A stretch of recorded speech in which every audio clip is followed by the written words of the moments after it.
आज की जो वीडियो है फाइनल चांस, ये वीडियो देखना आपके लिए बहुत ही ज़रूरी है क्योंकि इस वीडियो के ज़रिए ये बताया जाएगा कि ये फाइनल चांस क्या है और अगर मैंने इसको अवेल कर लिया तो मैं मसीह खुदावंद के साथ जन्नत में होऊंगा और अगर मैंने इसको मिस कर दिया तो मैं इब्लीस के साथ हमेशा हमेशा दोज़ख में कैद रहूँगा क्योंकि हमारे पास कोई चांस नहीं था।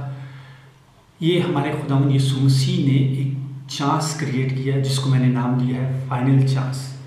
क्योंकि बाइबल में अगर आप गोल्डन वर्स देखें, यूहन्ना उसका 3 बाब और उसकी 16वीं आयत, वहाँ पे कुछ यूँ लिखा है, क्योंकि खुदा ने दुनिया से ऐसी मोहब्बत रखी कि उसने अपना इकलौता बेटा बख्श दिया ताकि जो कोई उस पर ईमान लाए हलाक ना हो बल्कि हमेशा की ज़िंदगी पाए।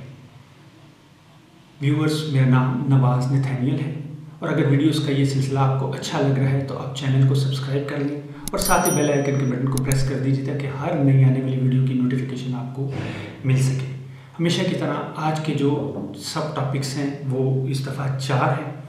पहला सब टॉपिक फर्स्ट चांस, दूसरा दुनिया का सरदार या खुदा, तीसरा खुदा की बादशाही और चौथा खुदा की तब्दीली। फर्स्ट चांस, हम अक्सर जब खुदावंद यीशु मसीह के बारे में टीचिंग प्रीचिंग करते हैं तो खुदावंद यीशु मसीह का बग़ैर बाप के पैदा होने का जिक्र हम बहुत ज़्यादा चर्चिज़ में करते हैं, लेकिन जब आदम को हम देखते हैं तो उसकी तो ना तो माँ थी और ना ही बाप, और हव्वा जो इन दोनों से बिल्कुल डिफरेंट तरीके से पैदा की गई, ये आपको पैदाइश 2 बाब और उसकी 21वीं आयत में मिलता है। मगर हव्वा और आदम ने गुनाह किया, ये आपको पैदाइश उसका 3 बाब और उसकी 6ठी आयत में मिलता है। और उस गुनाह के नतीजे में ये हुआ कि हम सब इंसान, ना सिर्फ इंसान बल्कि तमाम जानदार सब के सब तबाही के दहाने पर आकर खड़े हो गए और सब पे मौत लागू हो गई। पौलुस रसूल अपने रोमियो के ख़त में इस मौत के रेफरेंस से बहुत अच्छा जिक्र करता है और मैंने वहाँ से 3 हवाला जात लिए हैं। पहला रोमियो उसका 5वां बाब और उसकी 17वीं आयत, क्योंकि जब एक शख्स के कसूर के सबब से मौत ने उस एक के ज़रिए से बादशाही की, इसी किस्म की बात वो रोमियो उसका 5वां बाब और उसकी 21वीं आयत में करता है। गुनाह ने मौत के सबब से बादशाही की, क्योंकि बुनियादी तौर पर इब्लीस जो था वो तारीकी का हाकिम था, लेकिन इसने सारी चीज़ें आदम से छीन ली थी और तब ये दुनिया का सरदार, दुनिया का खुदा या हवा की अमलदारी का हाकिम बन बैठा था। और रोमियो में 3 बाब की 23वीं आयत में पौलुस रसूल कुछ इसी मौत के रेफरेंस से और गुनाह के रेफरेंस से यूँ फरमाता है, इसलिए कि सब ने गुनाह किया और खुदा के जलाल से महरूम हो गए।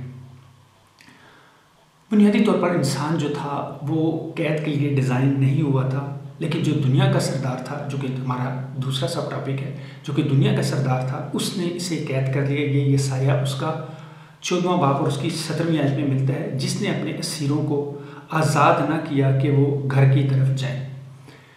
इब्लीस ने, जो कि इस जहां का खुदा है, ये आपको 2 कुरिन्थियों उसका 4 बाब और 4 आयत में मिलता है, इस जहां के खुदा ने अक्लों को अंधा कर दिया और जिसकी वजह से हम मसीह खुदावंद को नहीं पहचान सके, और ना सिर्फ अंधा किया बल्कि आदम से सारा का सारा इख्तियार जो था वो छीन लिया और शान शौकत का मालिक बन गया। ये आपको मत्ती उसका 4 बाब और उसकी 8वीं और 9वीं आयत में मिलता है, जब खुदावंद यीशु मसीह को ये सारी शान शौकत दिखाता है और ये कहता है कि ये सारा मेरे इख्तियार में है। अब इसकी बादशाही में खुदावंद यीशु मसीह, जो कि हमारे लिए फाइनल चांस क्रिएट करने के लिए आए थे, इसकी बादशाही में एंटर होते हैं। और मैं फाइनल चांस का वर्ड यहाँ पे यूज़ कर रहा हूँ क्योंकि जो पहला चांस था वो पहला नहीं था, बस वही फाइनल चांस था, लेकिन ये मसीह खुदावंद ने क्रिएट किया। तो इसको बेहतर तौर पर जानने के लिए हम खुदा की बादशाही तीसरे सब टॉपिक की तरफ आते हैं। खुदावंद यीशु मसीह ने जब बदरूहों को निकाला तो फरीसी, ये आपको मत्ती की इंजील उसके 12वें बाब की 22वीं आयत से लेकर 23वीं आयत में मिलता है। तो फरीसी इस बात का जिक्र करने शुरू हो गए कि ये बदरूहों का जो सरदार है उसकी मदद से ये बदरूहें निकालता है। ये आपको 24वीं आयत में मिलता है। 26वीं आयत में खुदा यीशु मसीह उनको ये बताते हैं कि शैतान का कैसे ही दुश्मन हो सकता है। 28वीं आयत में वो यूँ कहते हैं, खुदा की बादशाही तुम्हारे पास आ पहुंची। 29वीं आयत में, आदमी किसी जोरावर के घर में घुसकर उसका असबाब लूट सकता है जब तक के पहले उस जोरावर को बांध ना ले, क्योंकि खुदा की बादशाही यहाँ पे आ चुकी थी। मत्ती की इंजील उसका 4 बाब और उसकी 3री आयत से लेके 10वीं आयत तक, जो कि 3 आजमाइशों का जिक्र है, और आखिरी आजमाइश में खुदावंद यीशु मसीह उसकी बादशाही में घुसकर उसको यूं डांटते हैं, आए शैतान दूर हो, और वो दूर होता है। यहाँ पे ये वो पॉइंट था जहाँ पे खुदावंद यीशु मसीह ने उसके घर में घुसकर उसको बांध लिया था। यूहन्ना बपतिस्मा देने वाला जिसने खुदावंद यीशु मसीह को बपतिस्मा दिया था, अब ये कैद हो चुका था और ये खुदा की बादशाही के बारे में और खुदावंद यीशु मसीह की हकीकत को जानने के लिए अपने शागिर्दों को भेजता है कि भाई मालूम करके आओ कि ये वही है जिसका हम इंतज़ार करें।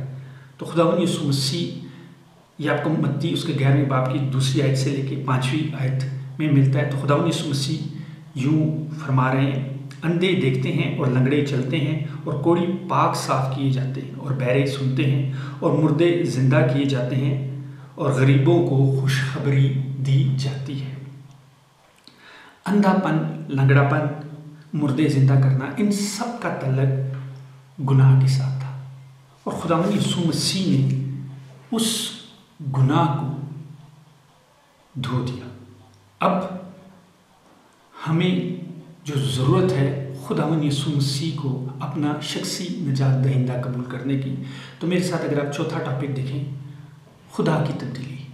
ज़ाहिरन तो ये टॉपिक बड़ा अजीब सा लगता है कि शायद नवाज़ भाई ने कोई नया खुदा निकाल लिया है। मैं कोई नया खुदा का जिक्र नहीं करने जा रहा, बल्कि जो दुनिया का सरदार था जिसका जिक्र हम लोगों ने ऑलरेडी कर दिया, 2 कुरिन्थियों उसका 4 बाब की 4थी आयत ने, इस जहाँ के खुदा ने लोगों की अक्लों को अंधा कर दिया था ताकि मसीह जो खुदा की सूरत है इसके जलाल की खुशखबरी की रोशनी उन पर ना पड़े।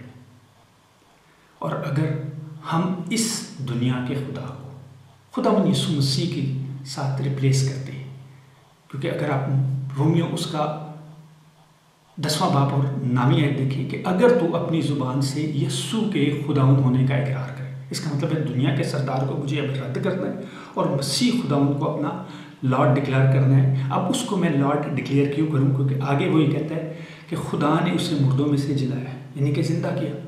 इसका मतलब है दुनिया के सरदार ने मुझे जो चीज़ दी थी वो थी मौत। अब ये जो खुदावंद है जिसको मैं मसीह खुदावंद कह रहा हूँ, ये खुदावंद उसकी बादशाही जो मौत पे बेस करती थी उसमें से ज़िंदा हुआ। इसका मतलब है ये जो दुनिया का खुदा है यानी इब्लीस, उससे बड़ा खुदावंद है। इसलिए मुझे इसको अपना खुदा मानना है और वो जो चांस जो कि मसीह खुदावंद मेरे लिए क्रिएट किया उसको अवेल करना है। तो ये बहुत अच्छा मौका है कि आप मसीह खुदावंद को अपना लॉर्ड डिक्लेयर करें। आप मेरे पीछे बोल सकते हैं, शुक्रगुजार हैं आसमानी बाप तेरे बेटे अपने खुदावंद यीशु मसीह। यीशु, मैं तुझे अपना खुदावंद मानता हूँ, तूने मेरी खातिर जान दी, मुर्दों में से जी उठा, अपने लहू से मुझे नया इंसान बना दे। बाप, अपना पाक रूह मुझ में कसरत से भर दे ताकि रोज़ बरोज़ तुझ में बढ़ता जाऊँ, मसीह यीशु के नाम से, आमीन। अगर तो आपने मेरे पीछे ये दुआ बोली है तो यूहन्ना की इंजील उसके 3 बाब और उसकी 18वीं आयत, वहाँ पे कुछ यूँ लिखा है, जो उस पर ईमान लाता है उस पर सज़ा का हुक्म नहीं होता। तो आपने फाइनल चांस क्रिएट जो यीशु ने क्रिएट किया था उसको अवेल कर लिया, लेकिन जिन्होंने अवेल नहीं किया उनके मुतल्लिक कुछ यूँ लिखा है, और जो उस पर ईमान नहीं लाता उस पर सज़ा का हुक्म हो चुका, इसलिए कि वो खुदा के इकलौते बेटे के नाम पर ईमान नहीं लाए। खुदावंद आपको बहुत बरकत दे, आमीन।